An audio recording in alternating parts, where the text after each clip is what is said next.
I think we have come to a momentous occasion, 50 years in the life of any organization, and for that matter, any mission is tremendous. Because when I go back and remember the days when IEM was started, I joined in 1971, just 6 years after IEM was started, and looking now, I praise God for what He has been able to accomplish over the years through various leaders and well-wishers and people who have stood behind this mission. And I have just re-retired from the India Missions Association. So I would like to say that IEM is one of the missions, as I looked around the whole country, is one of the missions which is well respected throughout this country. I want to say that honestly. Yes.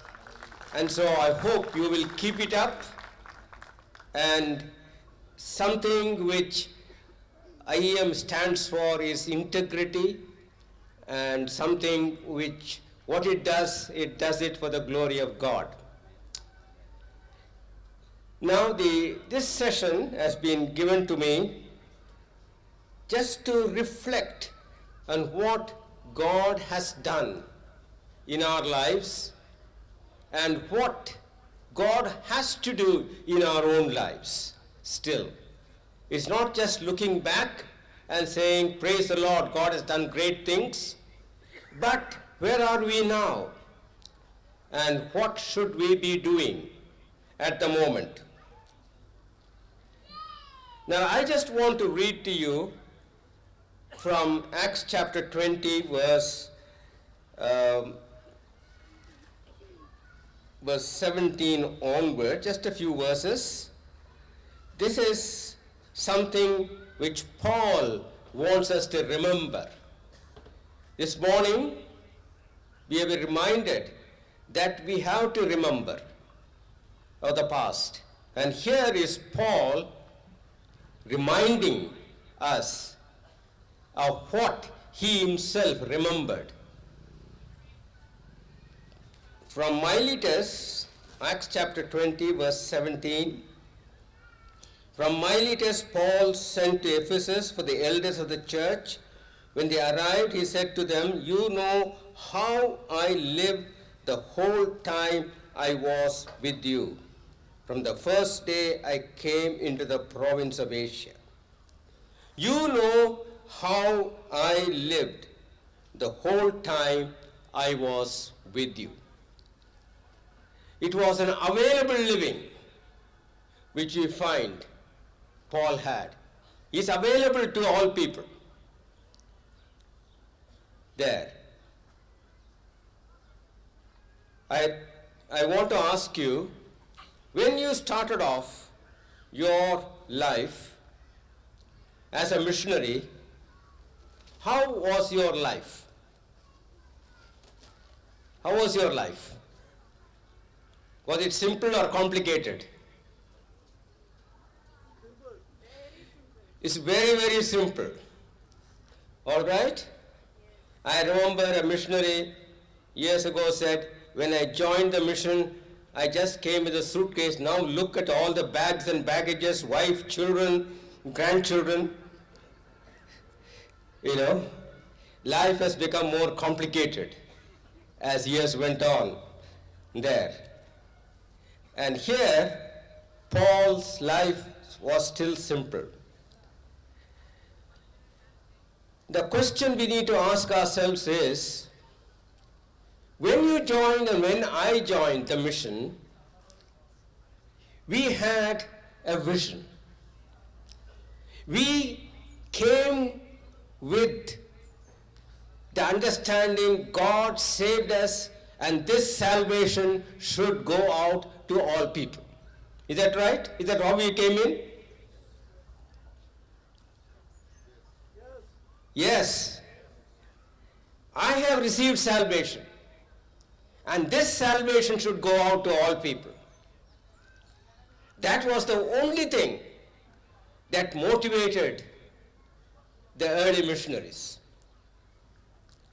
And I'm sure if you look at your own life, that would have also been your own motive. Because I remember reading through the testimonies when I was in charge of IEM, and how people said, the only reason I want to join IEM is because I found Christ. I found this channel through which I can share the gospel with others. Years have gone by. 10 years, 15 years, 25 years perhaps. How is your testimony today? Is a question we need to ask ourselves. Is it still bright and glowing, or has it just become dim and is lost its shine? The gospel is no longer the thrill of your life. It has become something on the back burner. And today, God is calling us back to that first love, to that commitment, to the time when we were thrilled to know that Jesus saved me, a sinner, and I belong to Christ. I remember a story of a man who was asked about his testimony. And he said, wait a minute. And he went and searched his drawer, and finally he found a moth-eaten paper and began to read bits of the testimony. This is my testimony. The testimony was just bits of paper, nothing more, which was eaten up by moth and rats. This morning I'm asking you, how is your testimony today? Is it still bright? Is it still glowing? Are you still thrilled that Jesus has saved you? Without Jesus, without the gospel, I want to tell you, my work and your work will be in vain. We can do everything else, but unless the gospel of Jesus Christ is glowing in our hearts and it brings out the wonder of the new birth, then I think all the rest is of no use. And that is what Paul said. You know how I lived the whole time I was with you. And today I'm asking you, is your faith a living faith or a dead faith? If not, repent. Repent. Because 50 years will come and go, but it will not make an impact on your own life unless you look back and say, yes, Lord, I have failed. I have gone back. The gospel no longer thrills me. And if that is your condition this morning, I want to ask you to repent. Repentance is good for all. Repentance is good for me. Repentance is good for you. And it's very, very biblical to repent and come to Christ and say, Lord, forgive me. But the gospel is no longer thrilling to my own soul. The second thing I want to share is, again, Paul is saying in verse 24, I consider my life worth nothing to me, if only I may finish the race and complete the task. I consider my life worth nothing to me. What is your life worth today? Is the question we need to ask ourselves. When you first came into mission, you were thrilled, you are so happy that IEM accepted you. And came out and said, yes, Lord, what an opportunity, what a thrill to be involved in your mission. But as years and days went by, that shine is lost. And there are many issues that have come up. As we heard this morning, we are in the gospel train, hallelujah, but it's also become a hospital train. You remember the speaker saying? With all kinds of baggages which has come along with us. But what are we doing with those things is the question. Sicknesses come, it's part of our life, but are we there mourning about our sicknesses, about our ill health? Or are we become overcomers and say, Lord, even though I am sick, give me the strength to overcome this and to move forward. What about various other baggages that is there in your life which has come in over the years? Perhaps bitterness against a fellow worker, ill feeling about somebody else, and unable to get along with fellow workers, baggages of ill feeling, baggages of unable to cope with others, and broken interpersonal relationships. Do you think God is happy about these things? What do you say? Is God happy? No. We have come with all these baggages with us. Have we come with them? If we are honest, yes, we have come. But what are we going to do with them? Are you going to take them back after 5 days? Or are we going to tell God, Lord, I surrender these things to you. I want to set right these things. God has called us to be in the army, not be loaded with all kinds of bitternesses and issues which are weighed down our hearts. And today God is calling us to repentance, again repentance, and say, Lord, forgive me for carrying these things, not settling these things. We tell others to settle the issues quickly, but we do not do it our own lives. Why do you want to carry these burdens? Why can't you settle them today, here and now, so that you will enjoy this conference in the fellowship with others? So God is calling us this morning and saying, dear brother, dear sister, why are you carrying these things? Why can't you surrender them and leave them at the foot of my cross? Leave them at the foot of the cross and walk free, so that you will be what God wants you to be in His mission. It could also mean talking with fellow missionaries or others who are not here and setting things right. It may not always be easy, but the way of blessing, dear friends, is that's the only way. There is no other way.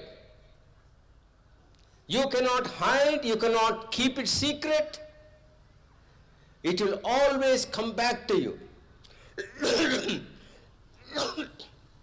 In the quietness of the night, there will be that pricking there of your conscience. So today, God is asking you to repent. During the time that you have, if you have got anything against a fellow brother, fellow sister, go and talk to them. Humble yourself and say, I'm sorry. It may not always be your fault. Remember that. It may be the other person's fault. He may think, let him come, let her come.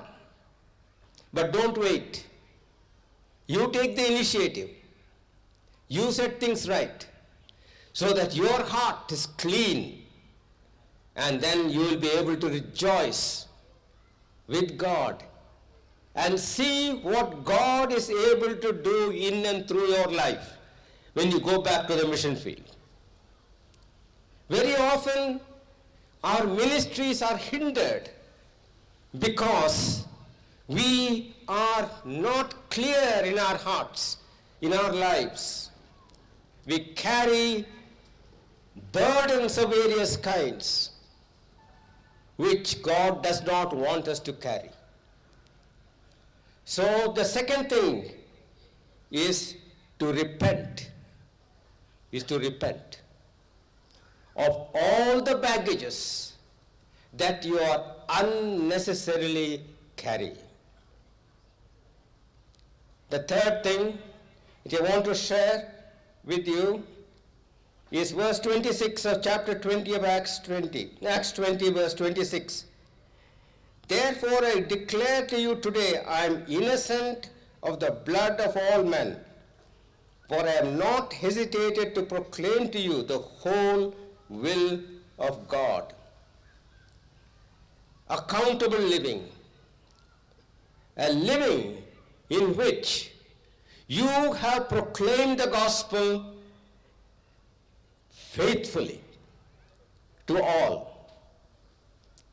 Again, the question is, have you? Have you proclaimed the gospel faithfully in your mission fields? To the people all around you? Have you done your work diligently? There is no one to look at you. The general secretary cannot be all places. Neither your immediate supervisors. You are all alone. The mission trusts you. Remember that. Mission trusts you. Under God, that you will be faithful in the work that has been given to you. The question is, are you doing it? And here Paul is saying it, I am innocent of the blood of all men. What a great word from Paul. And today God is asking us to repent again if we have not been faithful in our work, in the task that God has given us. I know some are overactive, some are lazy. Is it true? Are some missionaries lazy?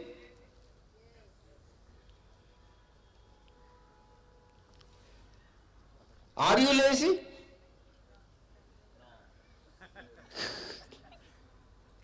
If we are honest, sometimes we are all lazy. There. I've been lazy. There. And God wants us to be active in His ministry, to share the good news of Jesus Christ. There. And Paul was able to say, I am innocent of the blood of all men. Can we say that? Can we honestly say that I am innocent of blood of all men in my neighborhood, among the people I have been sent to proclaim the gospel? If not, repent and tell God, Lord, I have not been faithful. I have whiled away the time. I have wasted time. Time is precious, dear friends. Time is precious. The older I go, the more precious time becomes to me. And I hope you will make use of the time that God has given us. And finally, I want to say, verse 33, I have not coveted anyone's silver or gold or clothing. Acceptable living. I have not coveted anyone's silver or gold or clothing. What a testimony. Paul is saying, I don't care what others have. I am satisfied with God, what God has given me. Contentment with godliness is great gain. Are you content with what God has given you? Or are you looking at others? That missionary has got that. That person has got that. I don't have it. Poor me. Never look at others. Look at what God has given you. Be satisfied. Rejoice with what God has given you. And move forward in that. And here Paul is saying, I have not coveted anyone's silver or gold or clothing. You yourselves know that these hands of mine have supplied my own needs and the needs of my companions. Dear friends, I want to tell you, one of the joys of being a missionary is to see how God provides for our needs over the years. That's a thrill. You do not know how God is going to meet our needs, but God does. And that's the greatest thrill that a missionary life can have. Don't ever forsake that in coveting for other people's silver, gold, clothing, or anything else.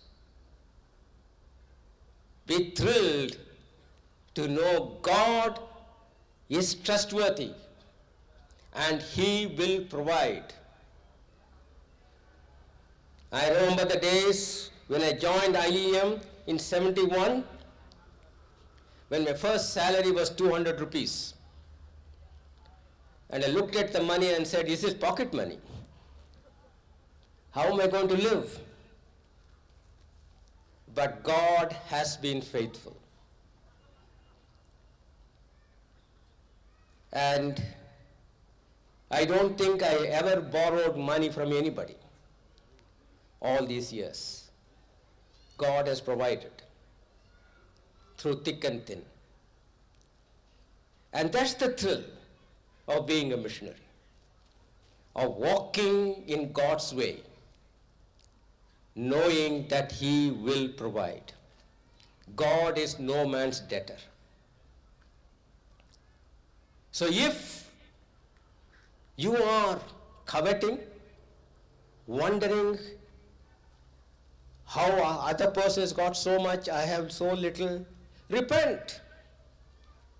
Repent. Bless them to those who have got more. Thank God. God, you have provided for them. God bless you. And you are also going to provide for me according to my needs. So today, 4 repentances. Repentance of not enjoying God's salvation. Repentance of the baggages that we are carrying. Repentance about not sharing the good news of Jesus Christ to others faithfully. Repentance of coveting other people's goods.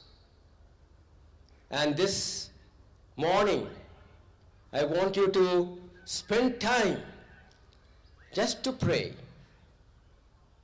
and ask God to deal with you at this particular time. Because we want to go out from this conference as changed people, not the same people as we came in. Something which renews us, motivates us, challenges, because we are involved in God's ministry, not our own work. And so, we are going to spend time now, just bow our head, think through, and then ask God to forgive you. Ask God to forgive you at this particular time. Shall we just bow our heads?